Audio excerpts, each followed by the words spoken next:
Howdy folks, welcome back to the channel and welcome back to another episode, actually the episode in which things are getting spicy about time.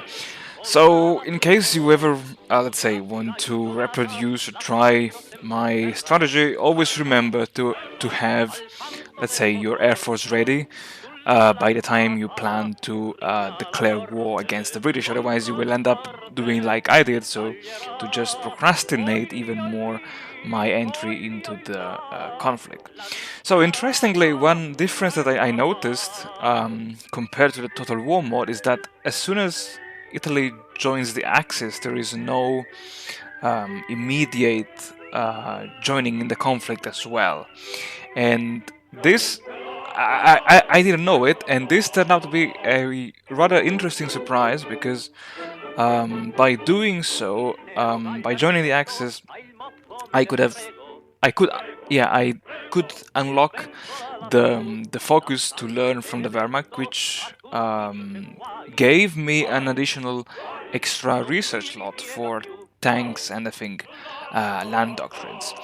And of course, I let's say exploited this moment of break to keep waging the war in China. Once again, I exploited a weak point in the enemy lines.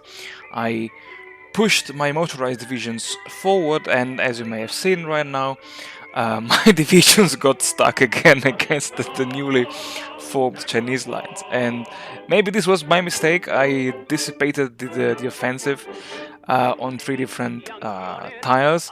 Luckily, on the one of the three divisions, I don't remember which ones, broke through the Chinese lines and established a breachhead, let's say westward of that river. Which again, don't ask me which rivers or cities are there because I really can't remember now. And the subsequent fighting in China carried on. My idea was to finish the conflict in China, to help Japan finishing the conflict, so that I could have recalled Bertie's divisions before entering officially into the war against the British. And the idea to finish this campaign as quickly as possible was to rush for all the enemy victory points, because I did not realize it, but all my swift small encirclements apparently contributed slowly and happily and finally to the weakening of the Chinese front lines. And this resulted in a gradual movement, let's say, of the front line closer and closer to the Chinese border with India and Siam. Still, those plans were kind of frustrated because later on I realized, okay, this is never gonna finish. So I just said, okay, let's accept Germany's invitation into the conflict. And you see here, I did something that I tried for the first time, and this is basically to fall back one line of tiles. Because if you do so, the AI is stupid. The AI will advance, and by advancing, it will lose all the entrenchment values. I don't know if this is what triggered the sudden collapse of the British in North Africa, but apparently, well, as soon as my troops launched the counteroffensive, well, they were just unstoppable. Seriously, I've never seen the Italians fighting so well in World War II. Even though this is just a game. And yeah, so the swift Italian advance, led by General, I think, Piroli, and Telera, coordinated by Field Marshal Messer. I think he is the best guy you can have in terms of motorized and mechanized and tank warfare. Yeah, those troops quickly overrun the enemy and drove eastwards towards the Nile. My glorious plans for a massive encirclement of the Egyptian army along the border failed. Failed because, on one hand, the Egyptian, having occupied the first line of tiles, let's say, they immediately retreated.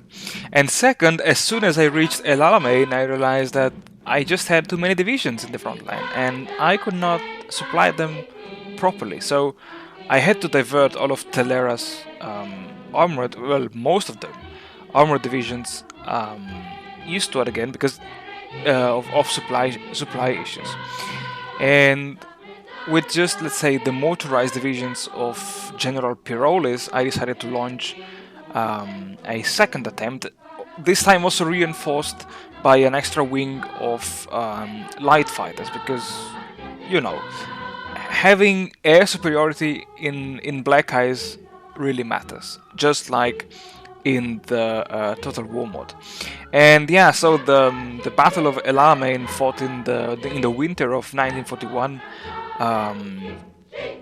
was a bloody battle, I think, because of the fortifications that were built by the Allies, and the fact that the Egyptian army did deploy, I don't know how many divisions, I think they had 12 in total on the El Alamein front. And this, sorry, well, delayed my plans for a little bit.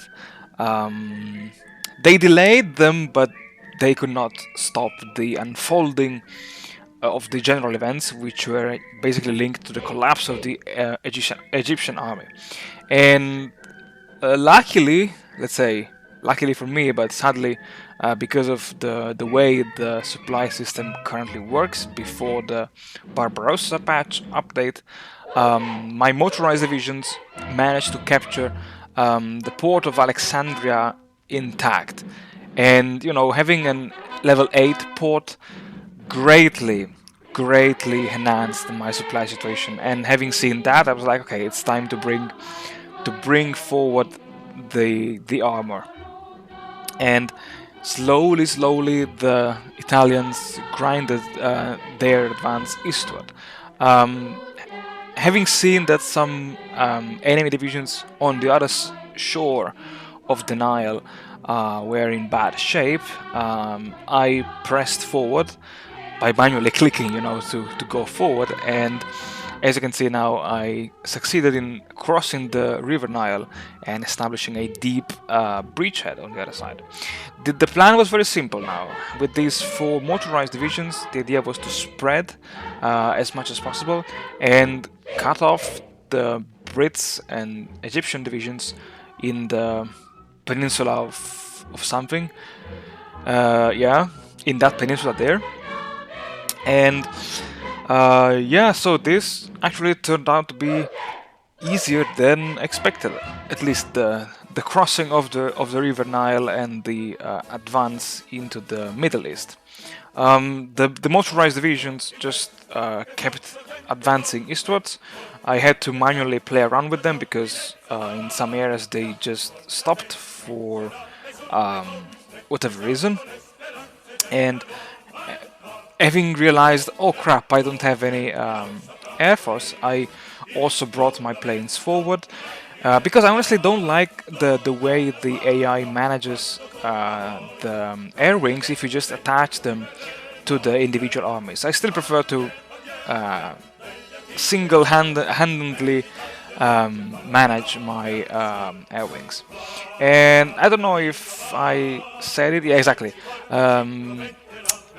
In Greece, I don't know what happened, but the collapse of Yugoslavia, I think, created this border gore between Italy and Bulgaria. And again, spoiler alert, exactly, Bulgaria got, I think, southern Macedonia. And, you know, I was already dreaming of having a large front through which to invade Greece, but, well, apparently not.